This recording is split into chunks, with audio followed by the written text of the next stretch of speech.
Welcome in to Daily Faceoff Live, your go-to source for everything hockey. Live every weekday at noon Eastern.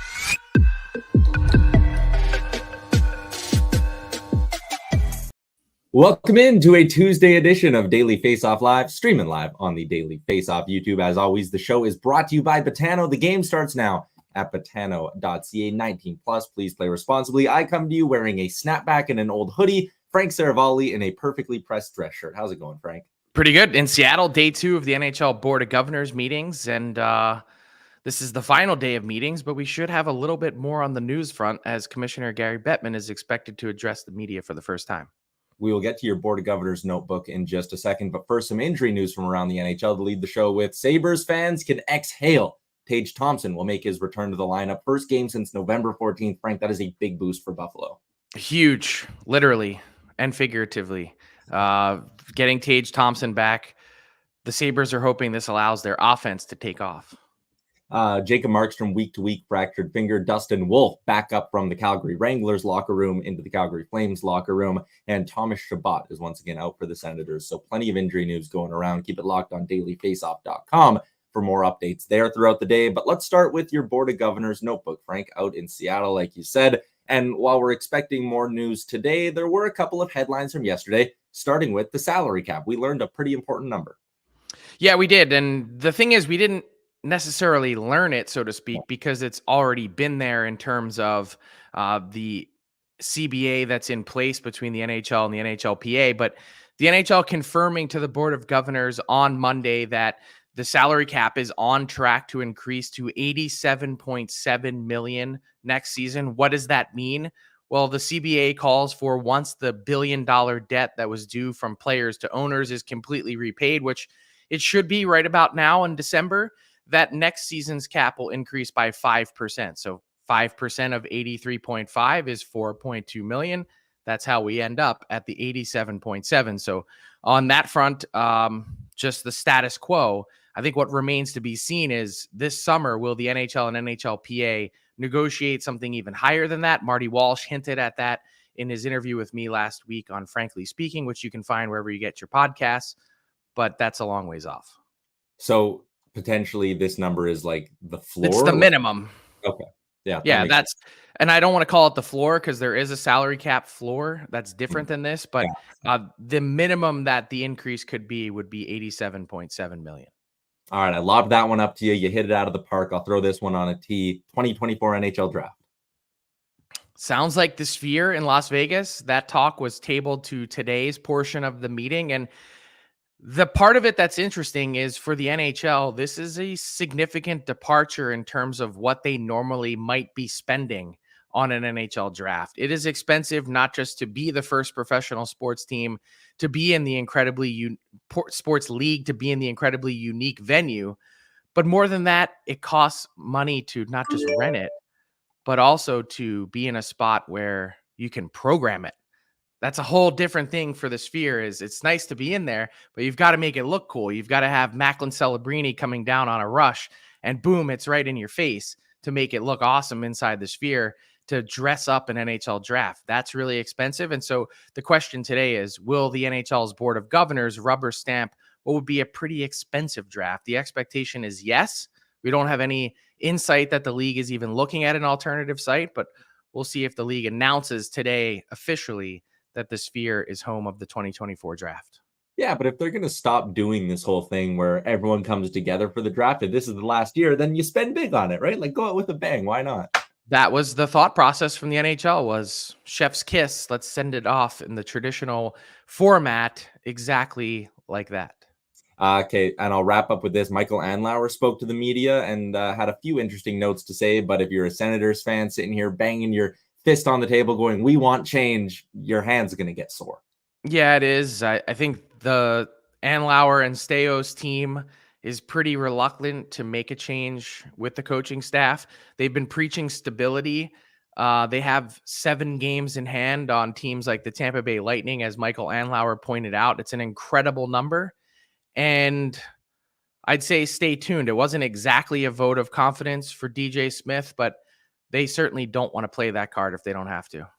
And it was interesting if you were one of those people maybe going, oh, Steve Stales will just stay on as the GM. This will be his show. Andlauer pointed out the model they use in Montreal with Quinn Hughes and company there, that's kind of what they're aiming towards with Stales and a full-time GM. Yeah, they want a two-headed monster. And so the GM search hasn't begun in earnest. I don't think there's any rush to do so. But certainly they're in a spot where they're thinking that they'd like to get to that point eventually. They're just trying to calm things down in the meantime. There we go. We've cleared off the off-ice headlines from around the NHL. Let's get into what we saw on the ice last night. The Dogs were howling in Arizona. Our boy Sergeant Battle is in the YouTube chat. He says Arizona is a wagon. They're going to finish wild card 2. Frank, it's a 5-game heater for the Yotes where they have beaten the 5 most recent Stanley Cup champions. An insane kind of blip in the schedule that they've taken advantage of. But this has been a very, very strong run here for the Desert Dogs. And again, like 5 past Stanley Cup champions, there are very good teams mixed in there. Those aren't past their prime teams heading towards a rebuild. Vegas, Tampa, Colorado, they're very good. Like the Coyotes are showing us something here. Yeah, and then they throttled the Washington Capitals, and Darcy Kemper, of course, not happy leaving that game. I think it was 5 goals on 8 shots that he allowed, which was an incredible number. Look, the Coyotes have been playing great, and I think they've arrived at this interesting juncture where they're certainly more competitive this year. You're starting to see right now a lot of what people had predicted in the beginning of the season, which was the Coyotes could be a playoff team. I think they've still got a lot of work to do to get to that point. But here's the thing with Arizona. There's also an interesting sort of undercurrent developing. There was reports of some positive news on that front for the Coyotes on the arena side to potentially stay in Phoenix. I'm not sold that that's necessarily the case, but certainly the idea for this team to go out and sign and trade for pieces this past summer was specifically to try and compete to win more interest in their market. Yes, they want to win. You can't constantly be in a state of rebuild as it feels like they've been for the last decade. They wanted to try and turn the corner to generate more interest in their market. And the way this team is playing, the teams that they're beating, they should be doing that. Yeah, it's been quite something. And their social media team has really ramped it up this year as well. I know I've pointed out a couple of times throughout the season, the funny little graphics they create when they beat teams. Last night, they had one that was like a Captain America L, and they tweeted it's the Washington Capitals new mascot. It was quite funny, but the Yotes have won 5 in a row. They're looking pretty good. There it is. Yeah, the Washington Capitals. I wonder if they got that off of AI. It certainly looks like one that they just typed into Chat GPT. Yeah, it does. The Yotes have been good on and in a way off the ice, or at least on Twitter so far this season.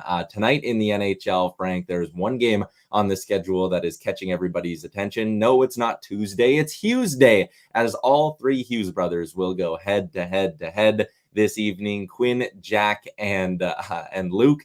And they're all having just incredible seasons, Frank, which is another side of this. Like, this isn't 3 guys and, there's one superstar, maybe a 4th liner and a 3rd pairing D-man who's sliding in. Like a Calder Trophy contender, a Hart Trophy contender, a Norris Trophy favorite. It's pretty remarkable what they're doing this season. Yeah, and this is also the future face of Team USA in the Olympics, is it not? I mean, this is a pretty incredible trio, and such.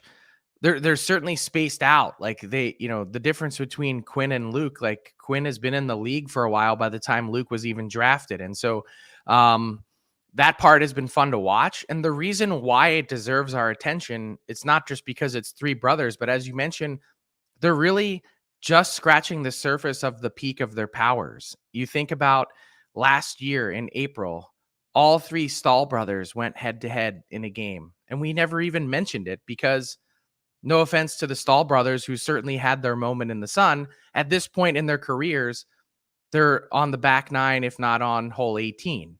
And so you look at the Hughes brothers, they're just teeing off. And they're also metaphorically teeing off on the rest of the league as well at the same time. The assault that Quinn Hughes has put on teams from the back end of the Vancouver Canucks. Jack missed some time, of course, this season with an injury, but the way he started, outpacing the entire league in scoring, you're talking about a position for one family to dominate trophy races, where you're talking about Quinn Hughes winning the Norris, Luke potentially. Obviously, this year it's going to be tough with Connor Bedard, but being in that Calder race and being talked about. And then, of course, Jack, like he's in the Art Ross, the Hart, all those different types of conversations at some point. This is a special, special group. And I kind of feel for their parents. Like, what do you do? How do you root for a situation like this? We see Mama Kelsey all the time with the half Chiefs, half Eagles jersey. Are they going to do that here? I mean, hey, I'm sure the Hughes parents would love to be watching their boys in a Stanley Cup final and making that decision then. I also like, again, Sergeant Battle, you're killing it in YouTube today. He says that trio and the Kachuk brothers. Can you imagine Team USA down a goal and those are the 5 players that they roll over the boards to like try to tie it up late? It's a pretty cool thought.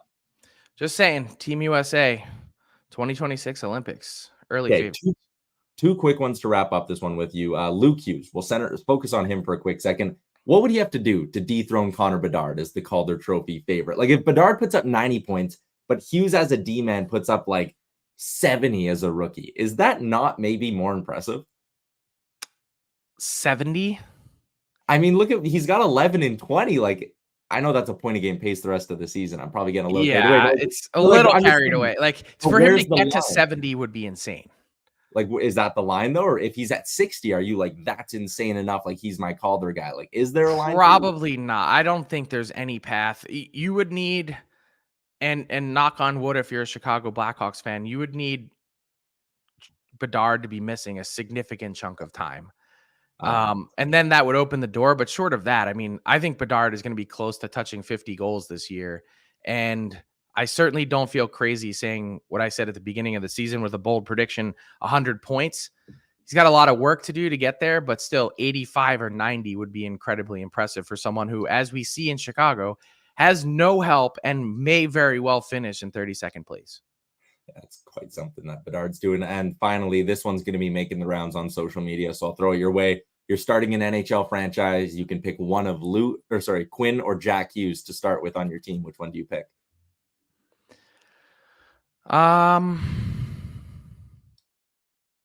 Probably taking Quinn, but really? I got to tell you that I'm thinking about Luke. No. Because Luke, some people think that Luke is the best of the 3 Hughes brothers. Makes sense. Always the younger brother trying to go toe to toe with his older ones. Well, not only that, but you see the impact that he's already having.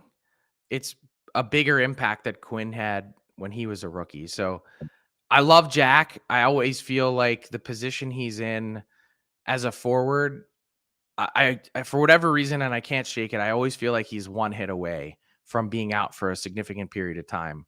I guess you could say that about all of them. I just don't get the same vibe from Quinn.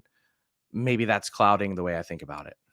Fair enough. All right, let's wrap up. We're going to play a little high or low, Frank, before we get to Carter Hutton. I got 3 questions lined up for you, and it's all based on the point leaderboards around the NHL. We will start with the points. We can flash that up, Gavin. You're taking a look here at the top 10, Frank. I mean, already 10-plus skaters in the league who are at 30 points on the season. Last year, we saw McDavid and Draisaitl each hit the 130-point mark and get close to it. If I set the line at 2.5 for 130-point scorers this year in the NHL, are you going higher or lower than 2.5 players hitting 130? I'm going to go lower. We only had 1 last year, right? Well, Draisaitl was right 129. There. 129. So we did only get 1 last year, but Kucherov, I mean, 42 in his first 20-some games. That's a good start. It is, and he should be right at the top of people's quarter season Hart Trophy ballot. I'm going to take the under. With the under. All right. Quickly, I'll change up the order on you, Gavin. Connor McDavid, if I set his over-under, his live in-season over-under at 129.5, would you go higher or lower? Higher. I think there's a real chance that he scores 100 in the last. Well, he would need 100 in the last 60-some games. Yeah. He's at 29 in his first 20 games right now. I think he could do 110 in that span. 110 in 60 games? Yeah. I mean, we saw him in that shortened season, remember, in the Canadian Division 1, put up over 156 games. So it's definitely doable for 97 in Edmonton. And the last one I got for you, Frank, it is about goal scorers. You're taking a look at the leaderboard here, the top 5 in goal production this season. Over, under, or higher, low, 3.5 60 goal scorers this season in the NHL. Frank, can more than 3.5 players hit that benchmark? Yeah, I'll go high. I'll say probably not going to be Brock Besser, of course, but I think there's a real chance that you see Kucherov, Matthews, Panarin's shooting, as you mentioned yesterday's show, at a volume that he hasn't before. I don't think he's going to be in that conversation, but I think McDavid, by the nature of what we just said, is probably going to have to be. And don't sleep on Pasternak, who very quietly has been excellent. Yeah, don't sleep on Pasta at all. It's weird to say this about a player. Only 2 goals in his last 5 games for David Pasternak. He's probably due for a couple multi-goal efforts at some point. No doubt. I don't know why we don't talk about him more, to be honest. Yeah, 100%. We just talked about goal scorers, point production. Let's go to the other end of the ice. Let's talk a little goaltending and get into our big segment for the day. The blue paint is delivered by DoorDash, where for a limited time, our Canadian listeners can get 25% off and 0 delivery fees on their first order of $15 more. When you download the DoorDash app and enter the code NATION25, you can make DoorDash your holiday hack this holiday season and dash that for the win. Former NHL goaltender Carter Hutton making his DFO live debut. Welcome to the show, Carter. We're going to go around a couple of different spots here in the NHL, but first I'll toss you an easy one. Look around the league, 32 spots, 32 crease situations. Which storyline has been the most surprising to you? I think right now, most surprising, I got to go to Arizona. If there was one guy that I thought was going to be run away with it to start here, it would be, I thought Vejmelka. He was unbelievable last year. He's played well. And then out of nowhere, Connor Ingram just kind of has been just absolutely phenomenal. And it's impressive to watch right now the run he's on. And it seems like they've been playing every night. And every night it's Connor Ingram finding a way to win. And this team is looking really good down there in the desert. I'll quickly jump in there. Do you think Connor Ingram has what it takes to be a legit number 1 in the league? Like, can he be a guy who handles 45 to 50 starts for the Yotes this year? I always want to see the potential in guys, and I don't know if I do. I think right now it is, he reminds me of myself, streaky. You start playing, you got to play 3-4 times a week. It's tough, right? So it's really hard to, figure that out. So I think for him, he's got to really just keep battling here. And I think with Vejmelka, he hasn't really found his game like he had last year. So I think it gives him a chance to kind of get there. And now I think both these guys become trade bait as well. This is with a team like that. And I don't know if they're ready to win just yet. So it'll be interesting to see how this plays out for sure. Yeah, I was wondering if Vejmelka might be an interesting trade candidate for a team like the Oilers. And then I'm looking at his numbers right now and going, it's kind of the last thing you want is someone whose game has been struggling. You want someone that's lights out. But speaking of lights out, that would be a great way to describe Cam Talbot, Carter, and the LA Kings. I said in the DFO rundown yesterday with Jason Gregor that Rob Blake has balls the size of a dump truck with these two guys. $2.5 million. This was a huge gamble and bet. They felt like Cam Talbot might be able to find that secret sauce again, playing with Todd McLellan.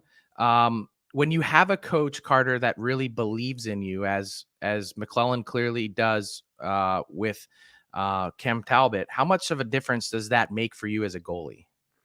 I think for him, it's the confidence, right? You have that familiarity. You have those things that he trusts in you. He understands what you need. And sometimes that's hard when a new coach comes in and you don't have that connection. And for Cam, he's 36 years old, right? He's played a lot of minutes. He's played a lot of big games, right? You think of some of those playoff performances he had when he was in Ottawa. He's played well. It's just the fact of finding the right system there, which I find very interesting in LA right now. Is Phoenix Copley has not had a great year, right? So you talk about how good LA defends, and everyone will always be like, well, LA's good. They defend well. But Cam has played over and above, especially when his partner's numbers aren't very good. So it'd be interesting to see how this goes with Cam. And is he going to be your guy? LA, has been a dominant team. Do you think he can run with it for a whole playoff? Or is it something where maybe we need to beef this up a bit and move on Copley and find someone to actually help him and push him and give him rest down the stretch? Is it sustainable for Cam is going to be the interesting part for sure. Carter, I know you and Cam had the same agents. Did you see this coming from Cam? This is a guy that had struggled with some injury. His game wasn't probably where it needed to be the last few years to get to this type of level again. Did you see it coming? No, I can't say I did. He's a guy that always took good care of himself. And I think at that age, but you look at guys like, James Reimer and these guys that have had success later in their careers and consistency makes me a little bit jealous, to be honest, sitting here, behind a mic, not giving her. But for him, honestly, it's exciting. I've always loved Cam. We played against each other in the NCAA.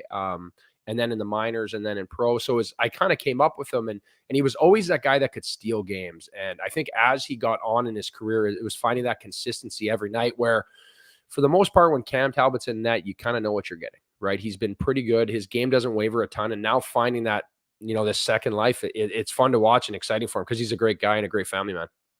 You talked about the LA Kings. Maybe they want to beef up that backup spot a little bit. Another team who might need to go to the goalie front here or the trade front to address things between the pipes is the New Jersey Devils. What have you made of the combo there and sort of their struggles throughout this season? Is it firmly on the goalies, or is it maybe the opposite of LA where that system's hurting their goaltenders a little bit? They definitely have the offense that can buzz, right? They're not shy about scoring. They can play. And you look at, Vitek Vanacek last year, he carried a 9-11, and he's been good since he came in the league, even in Washington. And he literally has never been the guy, right? So I think that always makes a difference, right? Where all of a sudden now you have the keys to the castle and you are the guy, and it changes the whole dynamic of the pressure. Remember when I was in Nashville, my first year, I had played a bunch of games, but Rene was there. And then all of a sudden, Rene got hurt. He had hip surgery. Then all of a sudden, it's like, I'm the guy. And I remember for the first little while, I struggled, right? He doesn't have that veteran presence anymore with him. So it's going to be interesting to see how this goes. And I think if this team wants to make a step, Akira Schmidt is still fairly young and he's fresh to the league. I know he had a great playoff last year and his numbers were great. So I think for him, it's just one of those things where you need to find some guy. If this team wants to break through in that division, they need a guy that is going to be established, where sometime having that protection for those younger guys gives them confidence to know they don't have to be the guy every single night. Great stuff, Carter. Really appreciate the insight here. We'll do this again soon. Thanks for hopping on. Hey, thanks for having me, guys.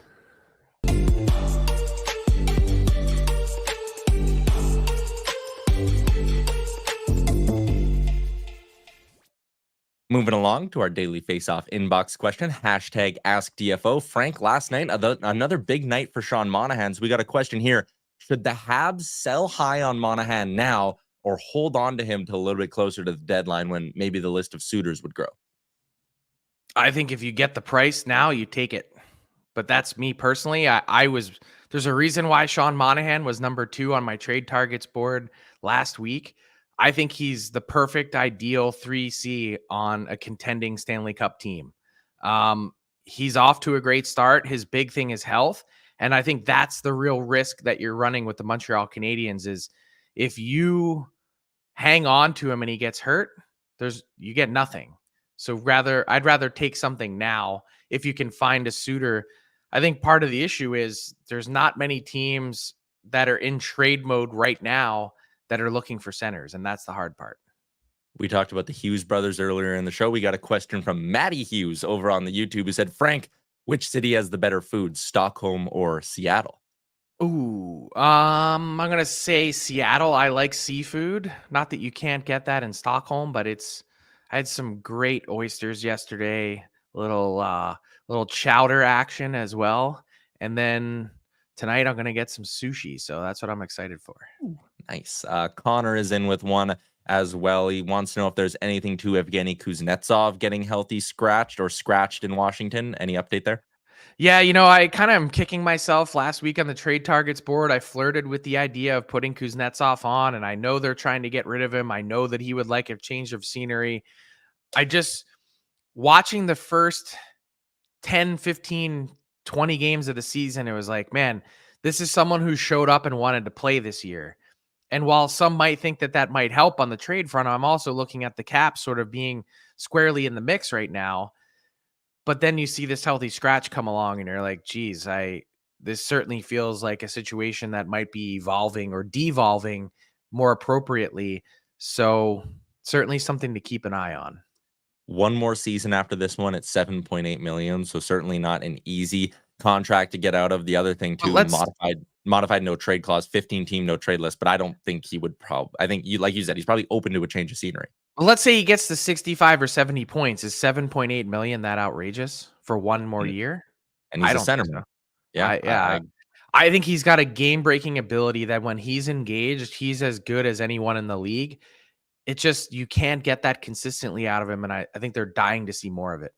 Yeah, 100%. Let's move along to our Betano Daily Bets, the 2023 EGR brand of the year, and your spot if you want to get in on the action with the NHL, NFL, whatever you want to wager on. Last night, first off, shout out to the Montreal Canadiens for coming through. It was a profitable night for me on the betting front, even though I went 1 for 1 because the Habs were dogs. Today, I'm taking another plus money bet.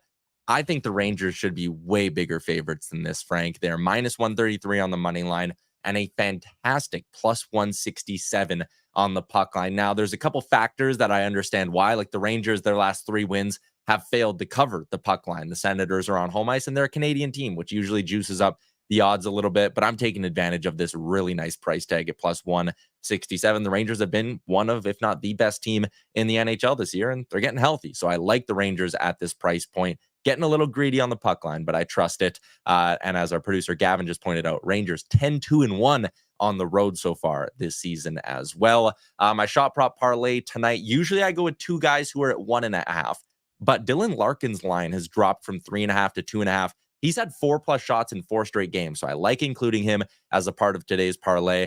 Alexander Holtz is my other one. Not exactly, a household name by any means, but he has been crushing this as of late. 18 shots on goal in his last 5 games. He's hit this number in 4 of those 5 as well. You play those together at plus 146. So there you go, Frank. Couple of big plus money bets for you on a Tuesday night in the NHL. Which brings us, sorry. I was going to say, you had a shout out to the Montreal Canadiens. How about a shout out to the Seattle Kraken? Because I am living on for the first time in 4 weeks in the Wendy's Daily Faceoff Survivor game. The over 25.5 shots I took on Monday. That means I'm still in the game this week, as almost half of the pool was eliminated on night 1. I think we had 833 participants this week, down to 433. Yeah, there you go. So I'm in the game and I'm feeling good. I got a chance to win some free food from Wendy's on the Wendy's app. You and I both had that Kraken one, so we were both surviving. You can head over to dailyfaceoffsurvivor.com now and play our Wendy's Survivor game. New chicken strips and French toast sticks at Wendy's. It's serendipitous, Frank, and it is a winning combo. You and I looking to keep our winning streaks going. But what do you got? I figured when in Seattle, I mean, you got to go with the Kraken. And tonight, it's interesting on the Daily Faceoff Survivor pool. My mind hasn't been made up yet, but head on over to dailyfaceoffsurvivor.com for garbage time. I want to give a little shout out to Bauer, because we're always talking about growing the game and finding ways to get more people involved. Look at these Bauer Lil rookie skates. They've got an adjustable toe cap, where I think one of the big costs and one of the big fears of parents getting their kids into hockey is, how do I continue to afford the equipment? You buy a pair of skates, and sometimes your kid's foot grows so fast, they don't even make it through the entire season. Check this out. It slides, and you can continue to make the skate a bit bigger. So you could probably get 3 sizes out of it as opposed to just 1.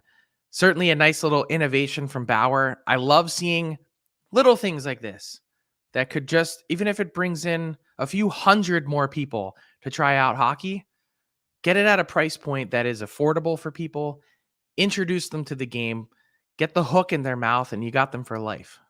Yeah, 100%. That is so cool. I've never seen that before. And you're right. For parents who want to get their kids into hockey, if all of a sudden that pair of couple $100 skates, even at that age, can last you 2 years now instead of half a season, like that's a huge difference. Yeah, and I would say there's all sorts of great programs. I don't know what it's like in Canada necessarily, but here in the US, you've got learn to play programs where you sign up and you show up to the rink and they outfit you in a full equipment bag, everything from helmet to skates, yours to keep for free, and you get 8 on-ice sessions to start.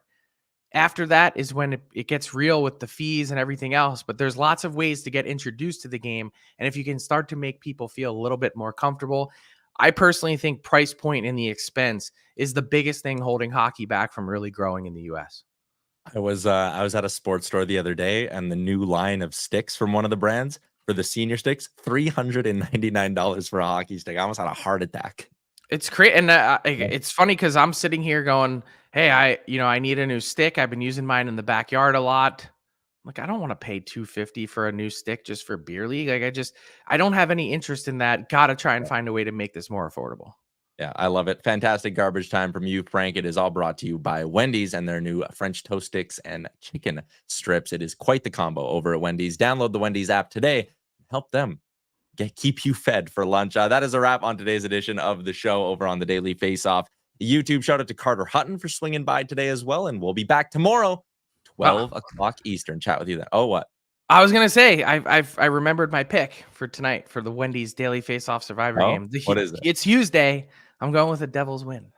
A Devils win against Vancouver. 2 Hughes better than 1. You can tail Frank or you can tail me. I'm going Rangers over 3.5 goals. Best of luck, everybody. We'll chat with you tomorrow. Thanks for tuning in to Daily Face Off Live. Make sure you hit the subscribe button to never miss an episode.